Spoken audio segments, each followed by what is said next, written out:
The Milwaukee Bucks are the furthest thing from a big market franchise. One thing they can claim though is 2 championships exactly 50 years apart, both teams being led by a generational talent and dominant force to take them all the way. These 2 players are, of course, Giannis Antetokounmpo and Kareem Abdul Jabbar.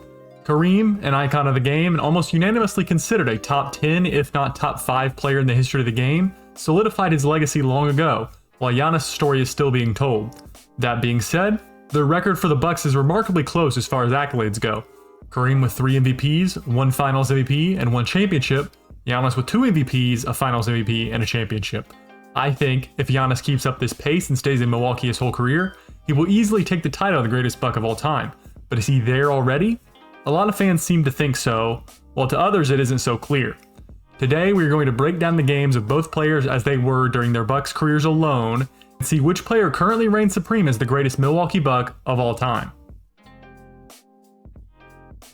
So we're going to start out here first looking at their offensive games.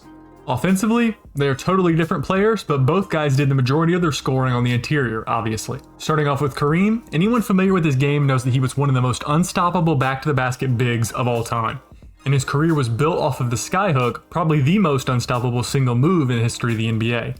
Blocking it was near impossible, you just had to hope he missed it more often than not. And that wasn't the only interior move he had, not by a long shot. He was the perfect scoring machine in the paint, extended out to even the mid-range.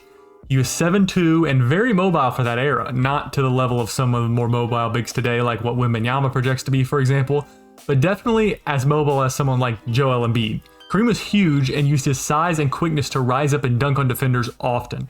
He mixed this powerful aspect of his game with pretty fantastic finesse as well, as his touch on post turnarounds and fades was consistent, and like I mentioned, his jumper was good out to the mid-range. During his Milwaukee years, he was quite simply the best offensive player in the game by a mile, as Wilt was well out of his prime by then. He averaged 30 points and 4 assists in his career with the Bucks, and that assist number isn't actually all that bad for a big from that era either. You simply could not stop Kareem if he wanted to do something on the offensive end. Giannis, however, is absolutely not lacking in the offensive aspect of his game either. While Kareem was more of a traditional big with some mobility, Giannis is a small forward with the size of a big man. His speed with the ball and total package of his agility, strength, size, and speed is elite, even on the all-time scale. He isn't quite as unstoppable as Kareem was on the inside as far as being a scorer. Kareem was just too big and had a more diverse repertoire of interior moves. Giannis does have him in a couple of aspects though, namely ball handling and playmaking. Giannis has been averaging around 6 assists a game the past few seasons, and just off of the eye test, he is a better passer than Kareem was, with better vision. And while Kareem did have a bit of a handle for his size, he was never bringing the ball up the floor and running the offense like Giannis was. All in all, Giannis' well-rounded nature keeps him close, but Kareem was one of the most dominant forces in the paint in NBA history, so he gets the edge in this category 10-8. Now on defense, this one is really close too. Blocks and steals were only recorded for 2 of the years Kareem was in Milwaukee, so we don't particularly have a good record of what kind of block and steal numbers he had there. Utilizing the stats we do have from the future though, and watching some film, it is clear that his blocks numbers at the very least were incredible, and his steals were great for a big man as well. He had active hands and used his 7'2" frame really well as a rim protector, and his career blocks per game record, even without a lot of his early years being recorded, is still 8th all time. There was no Defensive Player of the Year award throughout most of his early career, but I believe he would have had a chance at winning it in those early years. My only criticism here is that during his Laker days, he developed a reputation as a bit of a slacker on the defensive end and with rebounding. My dad says you don't work hard enough on defense. And he says that lots of times you don't even run down court. Tell your old man to drag Walton and Lanier up and down the court for 48 minutes. He did coast a bit in his Laker days in the regular season on the defensive end, that is no question. In Milwaukee, the rebounding was definitely no problem at all, far from it in fact.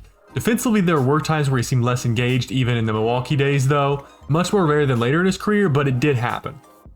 Now on to Giannis. Giannis is an elite defender as well, and where I tend to actually prefer Giannis on this end is his versatility.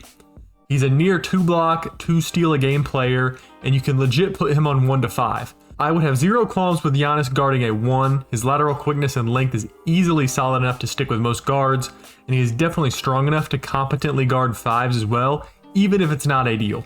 Giannis has been arguably the best defender in the NBA for the past 4 years, being all defensive first team every single year in those 4 years, and winning the Defensive Player of the Year award in 2020.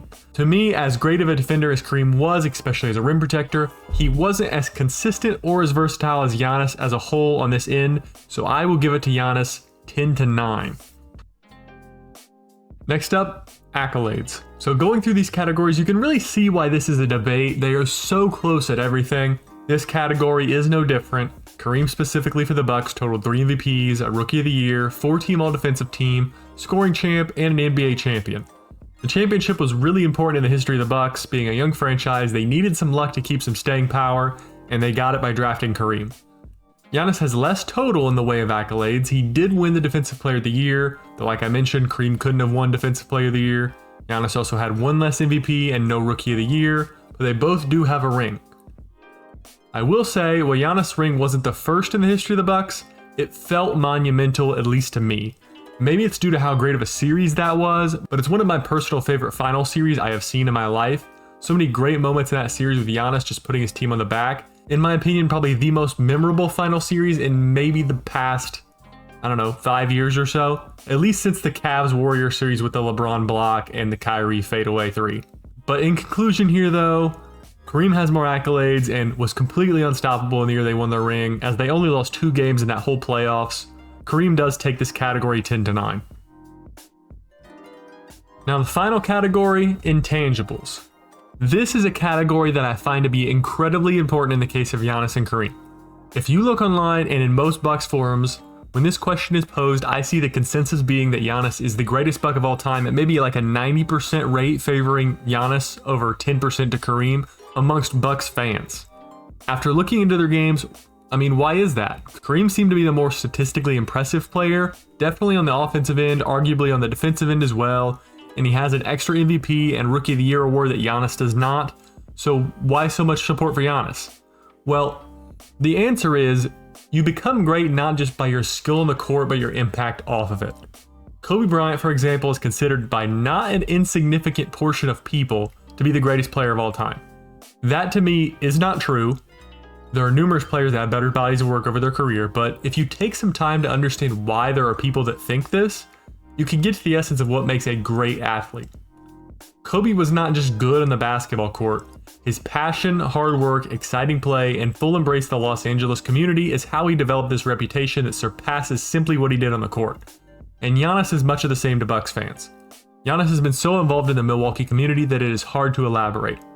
He raised enough money for 363,000 people in a Feeding America food drive.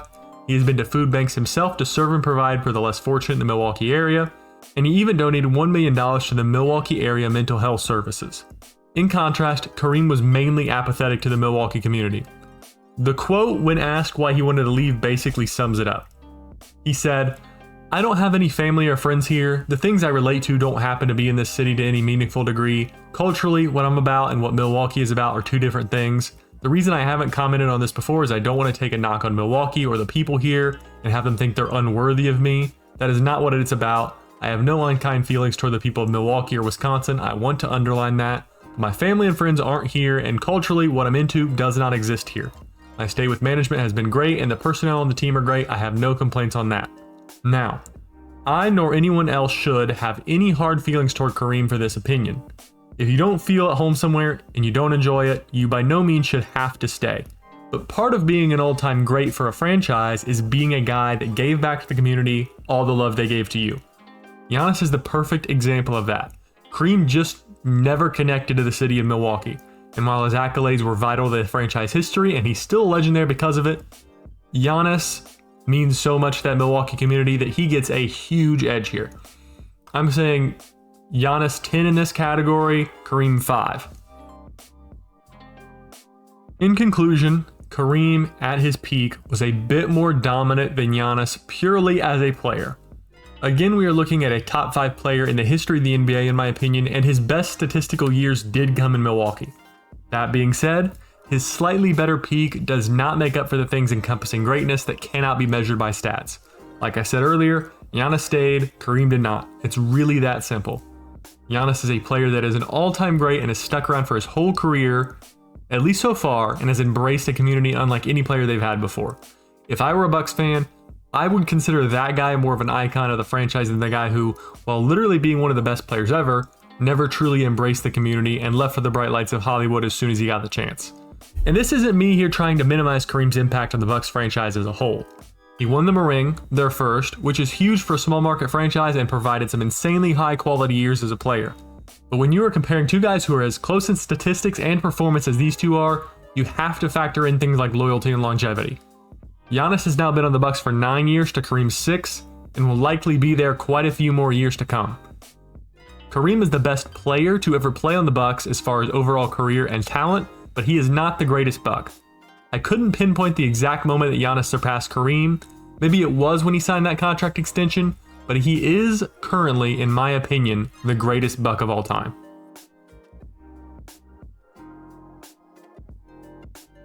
But with that, we come to the conclusion of this video.